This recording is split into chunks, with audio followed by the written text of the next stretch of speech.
തള്ളലുമുണ്ട്.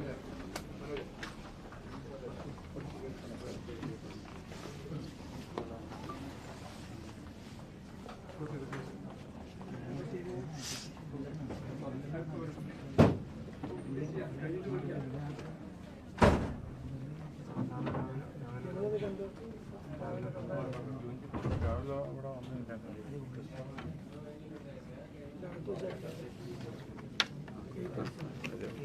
ഉള്ളിലെ അങ്ങനെ നോക്കി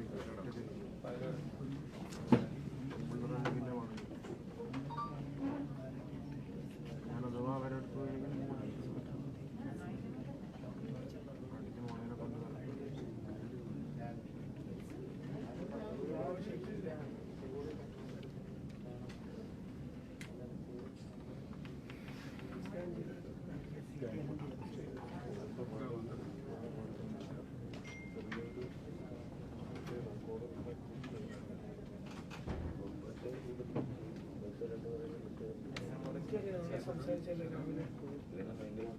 അവിടെ നോക്കട്ടെ കൊണ്ട്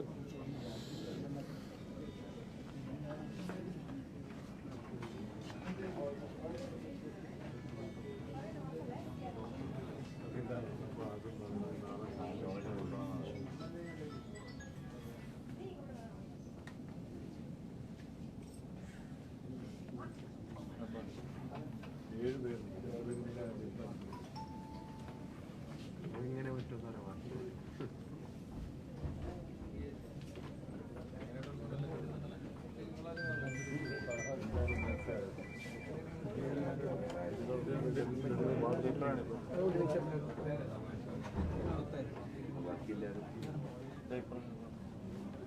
ഇതിലെങ്ങോട്ട്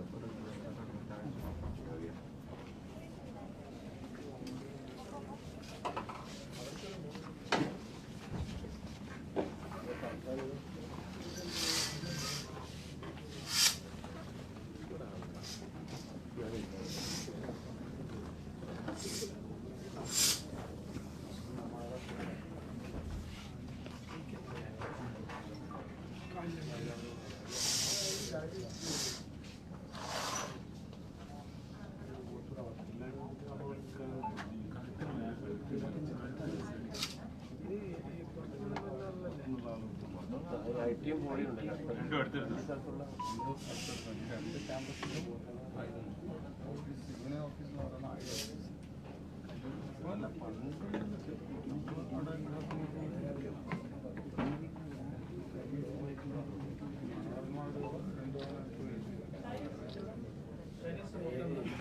എല്ലാം നമ്മൾ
കൈ പിടിച്ച് വലിക്കുന്നുണ്ട്. അത് വീഡിയോയിൽ കറക്റ്റ് ഒരാളും കൂടെയാണ്.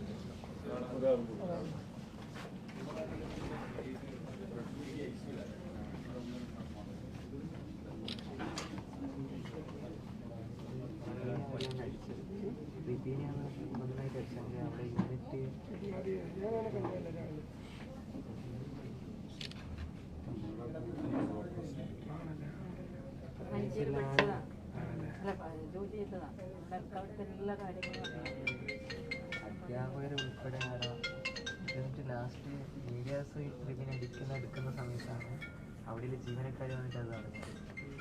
അടുത്ത സൂപ്പറാണ് ABC. അത് നിങ്ങൾ എല്ലാവരും വൈകുന്നേരം എന്തെങ്കിലും പരിപാടി വെക്കുന്നുണ്ട് ആ പേരടക്കം തന്നെ പറയണം. ABC അതിനകത്ത് വീഡിയോ ഉണ്ട്. അവര് റിബിൻ അവിടെ കിടത്തിയിരിക്കുന്ന സമയത്ത് ഇവര് ചാനൽ എടുക്കുന്ന സമയത്ത് ഇങ്ങനെ കൈവച്ച് ഇങ്ങനെ മറക്കും എടുക്കാൻ പാടില്ല.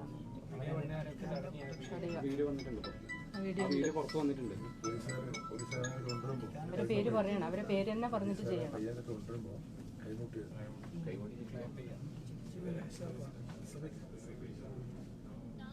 കുറെ കുട്ടികൾ പരാതിപ്പെടാൻ അറിയും. കഴിഞ്ഞ ദിവസം പോലും അവര് യൂണിയൻ റൂമിൽ കൂട്ടിക്കൊണ്ട് പോയി പ്രവർത്തകം പോലും അല്ലാത്ത വിദ്യാർത്ഥിനെ ഇടിമുറി കൊണ്ടുപോയിട്ട് അവരടിക്കുകയും ഇവിടുത്തെ സ്റ്റാഫ് തന്നെ അവർക്ക് സപ്പോർട്ടാണ്. ഇവിടെ ഇപ്പോൾ ഉള്ളത് ജോഷി, ഒരു ബ്രിജിൽ, രണ്ടുപേരുമാണ്. പ്രിൻസിപ്പാൾ തന്നെ പറയുന്നത് ഞാനിവിടെ നിസ്സഹായനാണ്, എനിക്ക് ഇവിടുന്ന് പിന്നെ ട്രാൻസ്ഫർ ആയി പോകാൻ പറ്റൂല. ആ ഒരു രീതിയിലുള്ള സമീപനം നിങ്ങൾക്ക് അറിയില്ലേ അവരുടെ സമീപനം, ആ രീതിയിലാണ് പറയുന്നത്. അപ്പം അങ്ങനെ പുറത്തുനിന്ന് വരുന്നവരൊക്കെ ഇതേ എടുക്കും, ആ സ്റ്റാൻഡേ എടുക്കും. അവിടെ കഴിഞ്ഞ ആഴ്ച ഒരു അധ്യാപകന നേതാക്കന്മാരെ ചീത്ത വിളിച്ചിട്ട് അധ്യാപകൻ പരാതി കൊടുത്തിട്ടുണ്ട്. തെരഞ്ഞെടുപ്പിൽ മത്സരിക്കാൻ വിടൂല എന്നില്ല. അതാണ് നാളത്തെ നോമിനേഷൻ കൊടുക്കാതിരിക്കാൻ വേണ്ടിയിട്ടുള്ള പ്രശ്നങ്ങൾ ഇപ്പോൾ ഉണ്ടാക്കുക. അതാണ് ശരി.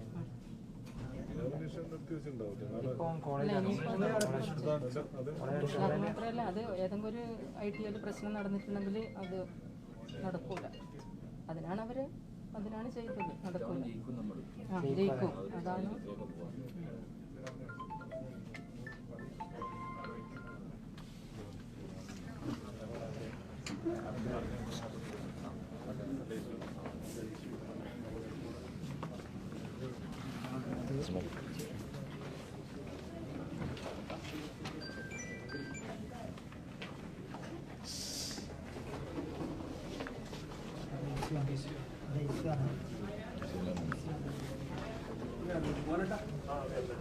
ഒരു ബാക്കി എല്ലാവരും ഒന്ന് വെയിറ്റ് കേട്ടോ, ഒന്ന് വെയിറ്റ് പ്ലീസ്. എല്ലാവരും കൂടെ ICU ആണ്.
മണ്ണിൽ പിടിച്ചോ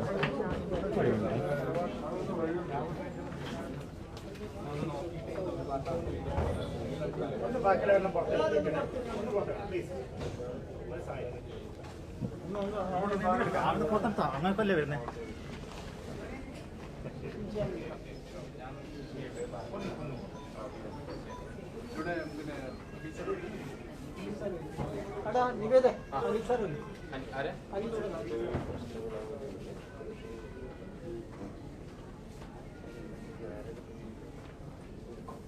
സ്കിൽ ലാബിൽ ഇരിക്കാന്ന് പറഞ്ഞു. അവിടെ ഇരിക്കാന്ന് പറഞ്ഞു.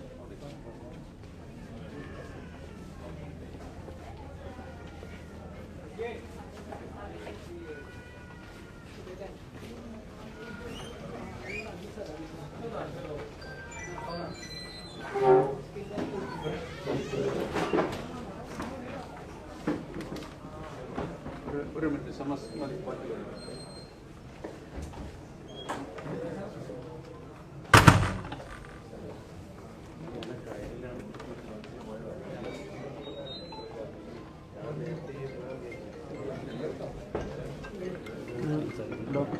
ഡോക്ടറുടെ സംസാരിക്കുന്നല്ലേ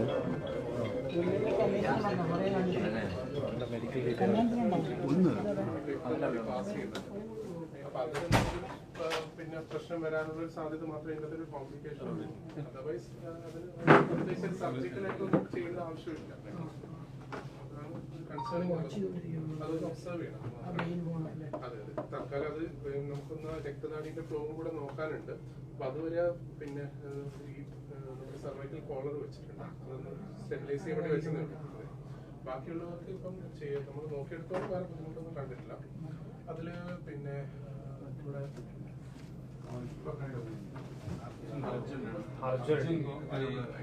അതെ, ആ പുള്ളിക്കാരന്റെ ഒന്നെന്ന് വെച്ചാല് കഴുത്തിന്റെ പുറകുവശത്ത് ഈ പിന്നെ ഇത് അടിച്ചതിന്റെ കൊണ്ടുള്ള ചെറിയൊരു മുഴയുണ്ട്.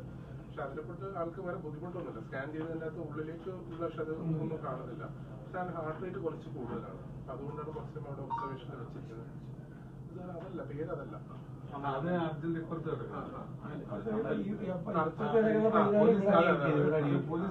അർജന്റ് അത് കുഴപ്പമില്ല, നല്ല പെയിൻ ഉണ്ടായിരുന്നു. അതുകൊണ്ട് ജസ്റ്റ് ഒന്ന് ഒബ്സർവേഷനിൽ വെച്ചതേ ഉള്ളൂ. അതെ, അതർവൈസ് എല്ലാവരും അത് ആളുടെ ഒന്ന് പിന്നെ അത് മാത്രം ഒരു കൺസേണിങ് ആയിട്ടുള്ള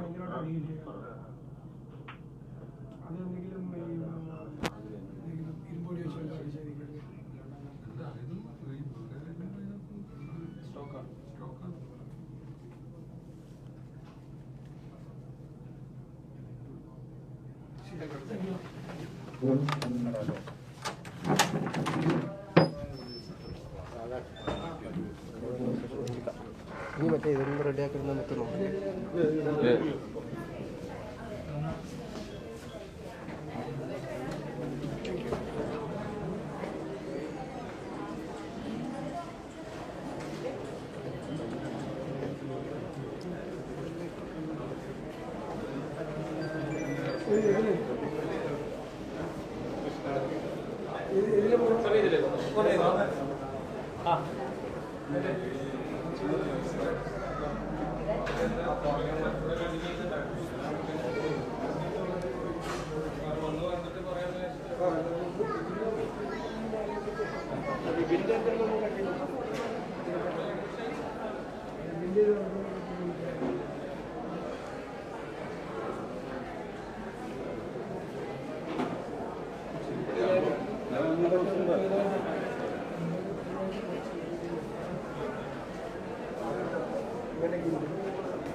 ഇന്ന് രാവിലെ കണ്ണൂർ ഗസ്റ്റ് ഹൗസിൽ വന്ന് എന്നോട് പരാതി പറഞ്ഞ തുടർച്ചയായ അക്രമമാണ് എന്ന് പരാതി പറഞ്ഞ കുട്ടികളാണ് ഇന്നിപ്പോൾ അടിയേറ്റ് ആശുപത്രിയിൽ കിടക്കുന്നത്. അവിടെ നാളെ ഇലക്ഷൻ്റെ നോമിനേഷൻ കൊടുക്കേണ്ട ദിവസമാണ്. അത് കൊടുക്കാതിരിക്കാൻ വേണ്ടിയിട്ടാണ് ക്രൂരമായ ആക്രമണം SFI നേതാക്കന്മാരുടെ നേതൃത്വത്തിൽ നടത്തി. കണ്ണൂരിൽ CPM അടുത്ത തലമുറയിലേക്കുള്ള ക്രിമിനലുകളെ ഈ SFIക്കാരിൽ കൂടി വളർത്തുകയാണ്. ഈ ITIയിലും തൊട്ടപ്പുറത്തെ പോളിടെക്നിക്കിലേക്കും 2 യൂണിയൻ ഓഫീസുകളും ഇടിമുറികളാണ്. അത് കേസുകാരെ മാത്രമല്ല, SFI അല്ലാത്ത എല്ലാവരെയും അവർ ആക്രമിക്കുകയാണ്. ഏതോ ഇൻസ്റ്റഗ്രാമിൽ ഒരു വിഷയത്തിന് ലൈക്ക് ഇട്ടു എന്ന് പറഞ്ഞതിൻ്റെ പേരിൽ കഴിഞ്ഞ ദിവസം കേസു അനുഭാവിയല്ലാത്തൊരു കുട്ടിയെ കൊണ്ടുപോയി ഇടിമുറിയിൽ വെച്ച് ക്രൂരമായി മർദ്ദിച്ചു. ഇതെന്താണ് ഈ സംസ്ഥാനത്ത് നടക്കുന്നത്? പോളിടെക്നിക്കിലും ITIയിലൊക്കെ പഠിക്കുന്ന കുട്ടികൾക്ക് എന്ത് പ്രായമുണ്ട്? 18-19 വയസ്സൊക്കെ ഉള്ള കുട്ടികളെയാണ് ഇങ്ങനെ ക്രൂരമായി മർദ്ദിക്കുന്നത്. മാരകായുധങ്ങൾ ഉപയോഗിച്ചാണ് ആക്രമിച്ചിരിക്കുന്നത്. ഒരു കുട്ടിക്ക് ഗുരുതരമായ പരിക്കാണുള്ളത്, അല്ല നട്ടലിനാണ് ക്ഷതമേറ്റിരിക്കുന്നത്. കുറേ ക്രിമിനലുകൾ വന്ന് വ്യാപകമായ ആക്രമണം നടത്തുകയാണ്. കുറേ അധ്യാപകരതിന് കൂട്ടുനിൽക്കുകയാണ്. ഒരു നടപടിയെടുക്കാതെ കൂട്ടുനിൽക്കുകയാണ്. നോൺ ടീച്ചിങ് സ്റ്റാഫ് ഉൾപ്പെടെയുള്ള ആളുകൾ കൂട്ടുനിൽക്കുകയാണ്. നിങ്ങളെ മാധ്യമപ്രവർത്തകരെ തടഞ്ഞാൽ അവിടുത്തെ നോൺ ടീച്ചിങ് സ്റ്റാഫാണ്. കുറേ അധ്യാപകരിതിന് കൂട്ടുനിൽക്കുകയാണ്. പ്രിൻസിപ്പൽ നിസ്സംഗനായി നിസ്സഹായനായി നിൽക്കുകയാണ്. കാരണം അദ്ദേഹത്തിന് അവിടെ വരാൻ പറ്റില്ല. പച്ച തെറിയാണ് പറയുന്നത്. ഈ അവരുടെ കൂടെ നിൽക്കാത്ത അധ്യാപകരുടെ തന്തയ്ക്കും തള്ളയ്ക്കും വിളിക്കുകയാണ്. ഏറ്റവും മോശമായ പദപ്രയോഗങ്ങൾ നടത്തുകയാണ്. അധ്യാപകർ അവരുടെ കൂടെ നിൽക്കാത്ത അധ്യാപകരെ കയ്യേറ്റം ചെയ്യാണ്. എങ്ങനെയാണ് ഒരു വിദ്യാഭ്യാസ സ്ഥാപനം നടത്തിക്കൊണ്ടുപോകാൻ പറ്റുന്നത്? SFI അല്ലാത്ത എല്ലാവരും ആക്രമിക്കപ്പെടുകയാണ്. ഇത് അവസാനിപ്പിച്ചേ മതിയാവൂ. പോലീസ് ശക്തമായ നടപടികൾ സ്വീകരിക്കണം. പുറത്ത് പോലീസിനെ നിർത്തിയിട്ട് ഗേറ്റ് പൂട്ടിയിട്ടാണ് അകത്ത് അക്രമം നടക്കുന്നത്. പോലീസ് ലാത്തി ചാർജ് ചെയ്ത് ആരെയാണ്? പോലീസ് ലാത്തി ചാർജ് ചെയ്ത് ഇരകളായിട്ടുള്ള ആളുകളാണ് ലാത്തി ചാർജ് ചെയ്തത്. അക്രമികൾ പോലീസിന്റെ അടുത്ത് നിന്നാണ് നിർദ്ദേശം കൊടുക്കുന്നത്. SFI ജില്ലാ സെക്രട്ടറി ഉൾപ്പെടെയുള്ള ക്രിമിനലുകളാണ് ഇത് ചെയ്തത് മുഴുവൻ. അവർക്ക് ഈ CPM നേതൃത്വമാണ് മുഴുവൻ സപ്പോർട്ടും ചെയ്തു കൊടുക്കുന്നത്. എന്ത് വൃത്തികേട്! ഇത് ഏത് കാലത്താണ് ഇവർ ജീവിക്കുന്നത്? ഇങ്ങനെയാണ് ഇത് വളർത്തുന്നത്. ഇങ്ങനെയാണ് വിദ്യാർത്ഥി സംഘടന വളർത്തുന്നത്. ഏറ്റവും ഹീനമായ രീതിയിലുള്ള അക്രമമാണ്. അത് പോലീസ് വേണ്ട രീതിയിലുള്ള നടപടികളുമായി സ്വീകരിച്ചില്ലെങ്കിൽ ഞങ്ങൾ പാർട്ടി ഇത് ഗൗരവമായിട്ട് ഞങ്ങൾ ഏറ്റെടുക്കും. ഞങ്ങൾ ആലോചിക്കട്ടെ, ഞങ്ങൾക്ക് ഞങ്ങളുടെ കുട്ടികളെ സംരക്ഷിക്കാൻ കഴിയുമോ എന്ന് ഞങ്ങൾ ആലോചിക്കട്ടെ. ഏത് തരത്തിലുള്ള സമരവുമാക്കി ഞങ്ങൾ മാറ്റിയെടുക്കും. വളരെ ഗൗരവത്തോടുകൂടി ഞങ്ങൾ ഈ വിഷയത്തെ നോക്കിക്കാണുകയാണ്. ഒരു വിട്ടുവീഴ്ചയ്ക്കും ഞങ്ങൾ തയ്യാറല്ല. ഒരു തരത്തിലും ഞങ്ങളുടെ കുട്ടികളെ ഈ ക്രിമിനലുകളുടെ മുമ്പിലേക്ക് വലിച്ചെറിഞ്ഞു കൊടുക്കാൻ ഞങ്ങൾ തയ്യാറാണ്. വലിയ പോലീസ് സന്നാഹത്തിന്റെ സാന്നിധ്യം അവിടെ ഉള്ളപ്പോൾ ഒരു കാര്യമില്ല. പോലീസിന്റെ കൂട്ടത്തിൽ നിന്നുകൊണ്ടാണ് ഈ ക്രിമിനലുകൾ നേതൃത്വം കൊടുക്കുന്നത്. ഈ അടിക്കാൻ വേണ്ടി പറയുന്നവനെ തൂക്കിയെടുക്കണ്ടേ പോലീസ്? അടിക്കാൻ വേണ്ടി പറയുന്ന SFI ജില്ലാ സെക്രട്ടറിയും നേതാവും ഒക്കെ പോലീസിന്റെ കൂട്ടത്തിൽ നിന്നാണ് ഈ പറയുന്നത്. അവരെ ഒന്ന് മാറ്റി ഒരു വണ്ടി കൊണ്ടുപോയി ഇരുത്താൻ പോലും പോലീസ് തയ്യാറാകുന്നില്ല. ഭയന്നാണ് പോലീസ് ഭരിക്കുന്നത്. വേറെ ആളുകളല്ലേ പോലീസിനെ നിയന്ത്രിക്കുന്നത്. ഞാൻ കമ്മീഷണറോട് നേരിട്ട് സംസാരിച്ചിട്ടുണ്ട്. ഗൗരവമായി നിയമപരമായ നടപടികൾ സ്വീകരിക്കണമെന്ന് പറഞ്ഞിട്ടുണ്ട്. സ്വീകരിച്ചില്ലേ നമുക്ക് അപ്പോൾ ആലോചിക്കാം നമുക്ക് എന്താ ചെയ്യണം. ഒരാൾക്ക് വളരെ ഗുരുതരമായ പരിക്കാണ്. കുട്ടികൾക്കൊക്കെ പരിക്കേറ്റിട്ടുണ്ട്. വ്യാപകമായിട്ടുള്ള ആയുധങ്ങൾ ഉപയോഗിച്ചാണ്. ആയുധപ്പുരയാണ് ഈ 2 ക്യാമ്പസും, ITIയും പോളിടെക്നിക്കും ആയുധപ്പുരയാണ്. പോലീസ് അത് റെയ്ഡ് ചെയ്ത് ആയുധങ്ങൾ പിടിക്കണം. അടിയന്തരമായി പിടിക്കണം. വേറെ ആൾക്ക് നോമിനേഷൻ പോലും കൊടുക്കാൻ പാടില്ല. അതിനു വേണ്ടിയിട്ടാണ് ഇന്ന് ഈ അക്രമം നടത്തിയത്. നാളെ നോമിനേഷൻ തടയുന്നതിന് വേണ്ടി എന്ത് വില കൊടുത്തും ഞങ്ങൾ ഇതിനെ നേരിടും ഉറപ്പായിട്ടും.